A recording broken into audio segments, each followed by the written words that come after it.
अगर कोई जगह आपके कदमों को रोक ले, आपकी सांसों को भारी कर दे और बिना कुछ कहे आपके अंदर डर उतार दे, तो समझ लेना वो जगह साधारण नहीं है। आज हम बात करने वाले हैं मध्य प्रदेश के उस किले की जिसे जीत लिया गया पर कभी समझा नहीं जा सका। असीरगढ़ किला, जहां इतिहास खामोश है और डर आज भी जिंदा। यह है असीरगढ़ किला का सबसे रहस्यमय भाग। भाग 3। असीरगढ़ किले की असली भयावहता भाग 3 में उस समय सामने आती है जब इतिहास के लिखित पन्ने लगभग खामोश हो जाते हैं और लोक कथाएं, अनुभव और अनकही घटनाएं बोलने लगती हैं, क्योंकि मुगल, मराठा और अंग्रेज तीनों के जाने के बाद भी यह किला कभी खाली नहीं हुआ। केवल मनुष्यों की जगह स्मृतियों ने ले ली। कहा जाता है कि किले के भीतर कुछ ऐसे हिस्से हैं जिन्हें आज भी पूरी तरह नहीं खोला गया, जिनमें गहरी सुरंगें, बंद तहखाने और बिना नाम के कक्ष शामिल हैं, और स्थानीय लोग मानते हैं कि इन्हीं जगहों में वे घटनाएं घटीं जिन्हें इतिहास ने दर्ज नहीं किया। युद्धबंदियों की गुप्त हत्याएं, विश्वासघात करने वालों को दी गई सजाएं और सत्ता की रक्षा के लिए किए गए अमानवीय निर्णय। अंग्रेजी शासन के दौरान जब कुछ अधिकारियों ने इन बंद हिस्सों को दोबारा खोलने का प्रयास किया, तो अभिलेखों में दर्ज है कि कई मजदूर काम बीच में ही छोड़कर भाग गए, कुछ बीमार पड़ गए और कुछ ने यह कहकर लौटने से इनकार कर दिया कि वहां कुछ है जो दिखाई नहीं देता पर महसूस जरूर होता है। इसी दौर से असीरगढ़ के डरावने किस्से और गहरे हो गए। रात में जलते बुझते दिए, बिना हवा के हिलते दरवाजे और पहरे पर खड़े सैनिकों को सुनाई देने वाली आदेशात्मक आवाजें, मानो कोई अदृश्य अफसर अब भी ड्यूटी करवा रहा हो। ग्रामीणों की मान्यता है कि असीरगढ़ उन आत्माओं को नहीं छोड़ता जो यहाँ अधूरी रह गईं, जिन्होंने न्याय नहीं पाया, जिनकी मौत गुप्त रखी गई या जिन्होंने सत्ता के लिए अपनों को धोखा दिया। और यही आत्माएं किले के वातावरण को भारी बना देती हैं। कई लोगों ने दावा किया है कि सूरज ढलने के बाद किले की ऊंचाई पर अचानक ठंड बढ़ जाती है, सांस लेना कठिन लगने लगता है और मन में अकारण डर समा जाता है, जैसे किला आगंतुक की नीयत को परख रहा हो। असीरगढ़ के बारे में यह भी कहा जाता है कि जो व्यक्ति केवल रोमांच या लालच लेकर जाता है वह भीतर तक नहीं पहुंच पाता, पर जो इतिहास को समझने और सम्मान की भावना से जाता है उसे किला बिना नुकसान लौटने देता है। यह विश्वास इतना गहरा है कि आज भी आसपास के लोग कुछ खास तिथियों और रातों में किले की ओर जाने से बचते हैं। भाग 3 में असीरगढ़ हमें यह स्पष्ट रूप से समझा देता है कि यह केवल भूत प्रेत की कहानी नहीं, बल्कि सत्ता की उस अंधेरी सच्चाई का प्रतीक है जहां निर्णय इंसानियत से ऊपर रखे गए।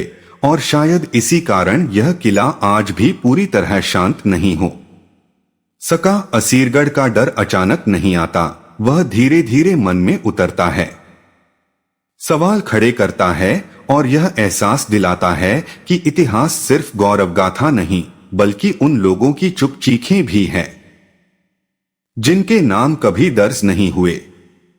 और इसी एहसास के साथ भाग 3 हमें उस बिंदु पर छोड़ देता है जहां दर्शक स्वयं से पूछने लगता है, क्या असीरगढ़ सच में भूतिया है या यह हमारे भीतर छिपे डर और अपराध बोध को सामने लाने वाला एक आईना मात्र है।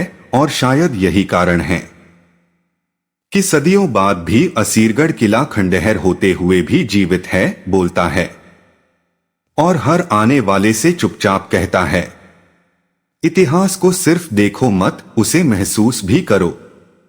और इसी महसूस करने की प्रक्रिया में असीरगढ़ की कहानी एक और परत खोलती है, जहां डर केवल घटनाओं से नहीं बल्कि खामोशी से जन्म लेता है।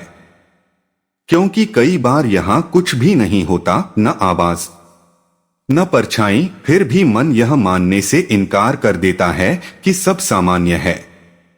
किले के ऊपरी हिस्से में मौजूद वह पुराना बुर्ज जहां से पूरा बुरहानपुर दिखता है।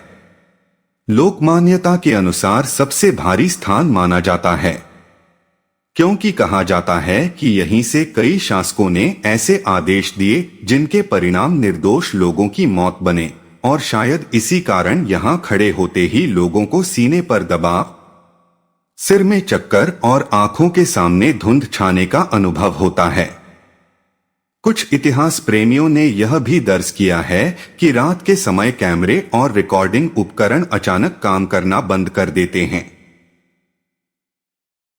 मानो किला स्वयं अपने रहस्यों को दर्ज होने से रोक रहा हो। असीरगढ़ का यह व्यवहार लोगों को यह सोचने पर मजबूर करता है कि क्या स्थान भी स्मृति रखते हैं, और यदि रखते हैं तो क्या वे मनुष्य की तरह दर्द और आक्रोश महसूस कर सकते हैं। इसी संदर्भ में कई बुजुर्ग कहते हैं कि असीरगढ़ शापित नहीं बल्कि थका हुआ है। थका हुआ सदियों के रक्तपात, सत्ता लालसा और अनसुनी चीखों से, और यही थकान डर बनकर बाहर आती है।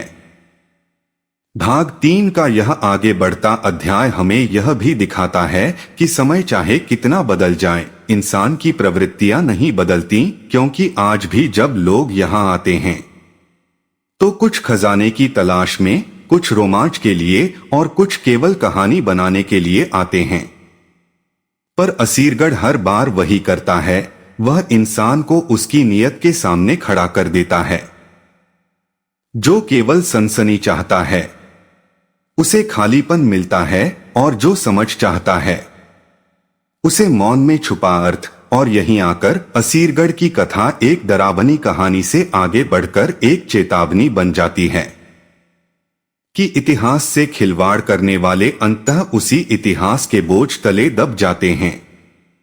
और शायद इसी कारण असीरगढ़ आज भी पूरी तरह खुला नहीं है, क्योंकि कुछ दरवाजे पत्थर से नहीं बल्कि समय और स्मृति से बंद होते हैं, और उन्हें खोलने का साहस हर किसी में नहीं होता। और जब डर अपनी चरम सीमा पर पहुंचता है तब असीरगढ़ अपने सबसे रहस्यमय रूप में सामने आता है, क्योंकि यहां भय अचानक चीख बनकर नहीं आता बल्कि धीरे धीरे रगों में उतरता है, जैसे कोई अनदेखी चीज बहुत पास खड़ी हो और आपको लगातार देख रही हो। स्थानीय लोगों का कहना है कि किले के कुछ रास्तों पर चलते समय कदम अपने आप भारी हो जाते हैं, सांसें उखड़ने लगती हैं और मन बार बार पीछे मुड़कर देखने को मजबूर होता है, जबकि पीछे वास्तव में कुछ भी नहीं होता, और यही कुछ न होना सबसे बड़ा डर बन जाता है। कई बार रात के समय किले के भीतर से लोहे के दरवाजे बंद होने जैसी आवाजें सुनाई देती हैं, जबकि वहां अब कोई पहरा नहीं, और कुछ लोगों ने दावा किया है कि उन्होंने दूर अंधेरे में जलती हुई मशालें देखी जो अचानक बुझ जाती हैं, मानो कोई अदृश्य पहरेदार अब भी अपने कर्तव्य से मुक्त न हुआ हो। असीरगढ़ के रहस्य का सबसे भयावह पक्ष यह है कि यहां डर देखने वालों को नहीं बल्कि महसूस करने वालों को मिलता है। ऐसा लगता है जैसे किला व्यक्ति के भीतर के डर, अपराध बोध और लालच को बाहर खींच लाता हो। यही कारण है कि कुछ लोग यहां से लौटने के बाद भी चैन से नहीं सो पाते। उन्हें बार बार वही सपने आते हैं, सीढ़ियां जो खत्म नहीं होती, दरवाजे जो खुलकर फिर बंद हो जाते हैं, और आवाजें जो नाम लेकर पुकारती हैं, मानो असीरगढ़ ने उन्हें पूरी तरह छोड़ा ही नहीं हो।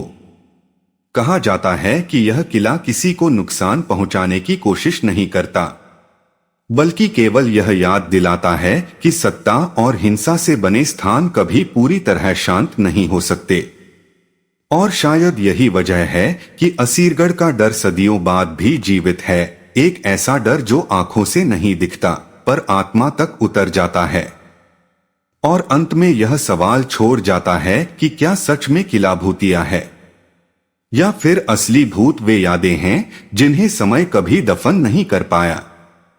और इन्हीं यादों के बीच असीरगढ़ का रहस्य और भी सघन हो जाता है, क्योंकि यहां डर किसी एक घटना से नहीं बल्कि लगातार जमा होती अनुभूतियों से पैदा होता है। कई लोगों का कहना है कि किले में प्रवेश करते ही समय की गति बदल जाती है, घड़ी की सुइयां चलती तो हैं, पर मन को लगता है जैसे पल खींच रहे हों, और हर कदम के साथ किसी अनदेखी निगरानी का एहसास और गहरा होता जाता हो। किले की पुरानी सीढ़ियों पर चलते हुए कुछ आगंतुकों ने यह अनुभव बताया है कि उनके कदमों के साथ साथ किसी और के कदम भी चल रहे हैं, पर जैसे ही वे रुकते हैं वह आहट भी रुक जाती है, मानो कोई उन्हें आगे बढ़ने के लिए उकसा रहा हो।